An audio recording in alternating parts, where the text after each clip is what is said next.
అనేటువంటిది ఈ సభలో ఉన్న సాంప్రదాయం ప్రకారంగా సభలో మమ్మల్ని అడుగుతారు, మా పార్టీ తరఫున ఎవరు మాట్లాడతారని అడిగి మేము ఎవరికి అడిగితే వారికి మైక్ ఇచ్చే సాంప్రదాయం ఉంది.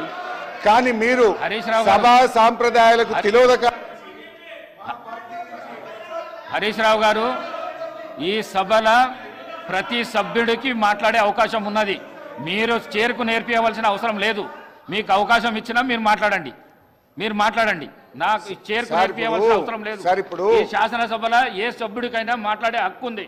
మీరు సీనియర్ శాసనసభ్యులు నాకు నేర్పించవలసిన అవసరం లేదు, చేరుకు నేర్పించవలసిన అవసరం లేదు. మీరు మాట్లాడండి. There is a procedure in this house. There are some rules in this house.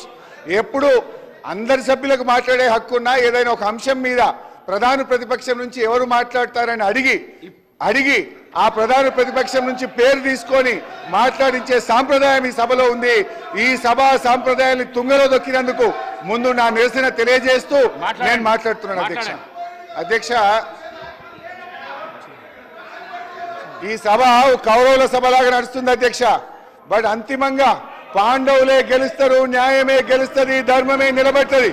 మీరేదో ఇలా మందబలం ఉందనో అధికారం ఉందనో అహంకారంతో చేస్తున్నారు. ప్రజలు అన్ని విషయాలు గమనిస్తున్నారు. తప్పకుండా మీకు తగిన గుణపాఠం చెప్పే రోజు ఉంటుంది, జాగ్రత్త.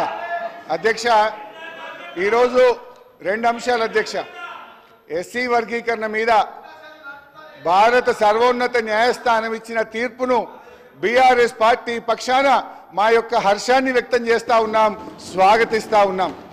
అధ్యక్ష, ఈ యొక్క వర్గీకరణ మీద మా ప్రభుత్వం ఏర్పడిన వెంటనే సభానాయకుడిగా కేసీఆర్ గారు 29 నవంబర్ 2014లో ఈ ఎస్సీ వర్గీకరణ వెంటనే చేయాలని ఆనాడు మా సభానాయకుడిగా కేసీఆర్ గారు ఈ సభలో తీర్మానాన్ని ప్రవేశపెట్టి కేంద్ర ప్రభుత్వానికి ఏకగ్రీవంగా ఈ వర్గీకరణ చేపట్టాలని చెప్పిన పార్టీ మా బీఆర్ఎస్ పార్టీ.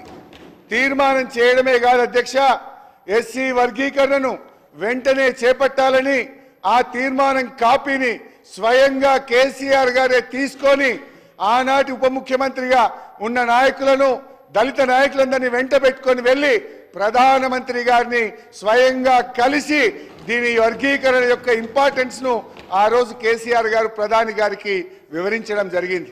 ప్రధానమంత్రి గారు ఆ రోజు కూడా చాలా స్పష్టంగా ఇది న్యాయమైన డిమాండ్ అని, దీన్ని తప్పకుండా పరిష్కరిస్తామని ప్రధానమంత్రి గారు కూడా ఆ రోజు సానుకూలంగా స్పందించారు అధ్యక్ష. అయితే అధ్యక్ష, ఈ వర్గీకరణ పోరాటం చాలా సుదీర్ఘమైన పోరాటం. ఎన్నో త్యాగాలు జరిగినాయి. ఎంతో మంది వర్గీకరణ కోసం గతంలో ప్రాణాలు అర్పించిన సంగతి కూడా మనకు తెలుసు. ఇదే గాంధీ భవన్ దగ్గర పెట్రోల్ పోసుకొని ఆ రోజు కొంతమంది మాదిగలు ఆత్మాహుతికి పాల్పడితే అప్పటి ప్రభుత్వం కనీసం వాళ్ళని పట్టించుకున్న పాపాన కూడా పోలేదు. కానీ ఆ మాదిగలకు కేసీఆర్ గారు మా ప్రభుత్వం వచ్చిన వెంటనే వారందరికీ ఎక్స్గ్రేషియా ఇచ్చి ఆ కుటుంబాలను ఆదుకున్న పార్టీ బీఆర్ఎస్ పార్టీ, మా నాయకుడు కేసీఆర్ గారు అధ్యక్ష. ఆ రోజు కాంగ్రెస్ పార్టీ ద్రోహం చేసిందని, కాంగ్రెస్ పార్టీ వర్గీకరణ చేయడం లేదని మందకృష్ణ మాదిగ గారి నేతృత్వంలో గాంధీ భవన్ దగ్గర ఆ రోజు పెద్ద ఎత్తున మాదిగలు గాంధీ భవన్ ముట్టడికి వచ్చి పోరాటం చేసిన విషయాన్ని కూడా గుర్తు తెచ్చుకోవాలి. ఆ రోజు అమరులైన కుటుంబాలను కేసీఆర్ గారి ప్రభుత్వం ఆ కుటుంబాలను ఆదుకున్నది తప్ప గతంలో ఉన్న కాంగ్రెస్ ప్రభుత్వం ఆ పాపం అమరులైనటువంటి మాదిగ నేతలను పట్టించుకోకుండా వారికి అన్యాయం చేసినటువంటి పార్టీ కాంగ్రెస్ పార్టీ. బట్ ఏది ఏమైనా ఈ సందర్భం చాలా సంతోషమైనటువంటి సందర్భం. దశాబ్దాల కళ నెరవేరినటువంటి రోజు. అందువల్ల ఈ రోజు మా బీఆర్ఎస్ పార్టీ తరఫున సుప్రీంకోర్టు తీర్మానాన్ని మనస్ఫూర్తిగా స్వాగతిస్తా ఉన్నాం. ప్రభుత్వం ప్రవేశపెట్టిన స్కిల్ యూనివర్సిటీకి కూడా మా బీఆర్ఎస్ పార్టీ తరఫున సంపూర్ణమైన మద్దతును తెలియజేస్తా ఉన్నాం. అయితే అధ్యక్ష, నిన్న గాని ఈ రోజు గాని సభ జరిగిన తీరు మా హృదయాలను ఎంతో గాయపరిచింది. మా మహిళల్ని శాసనసభ్యులు లక్ష్మణ్ కుమార్ అధ్యక్ష ధన్యవాదాలు అధ్యక్ష.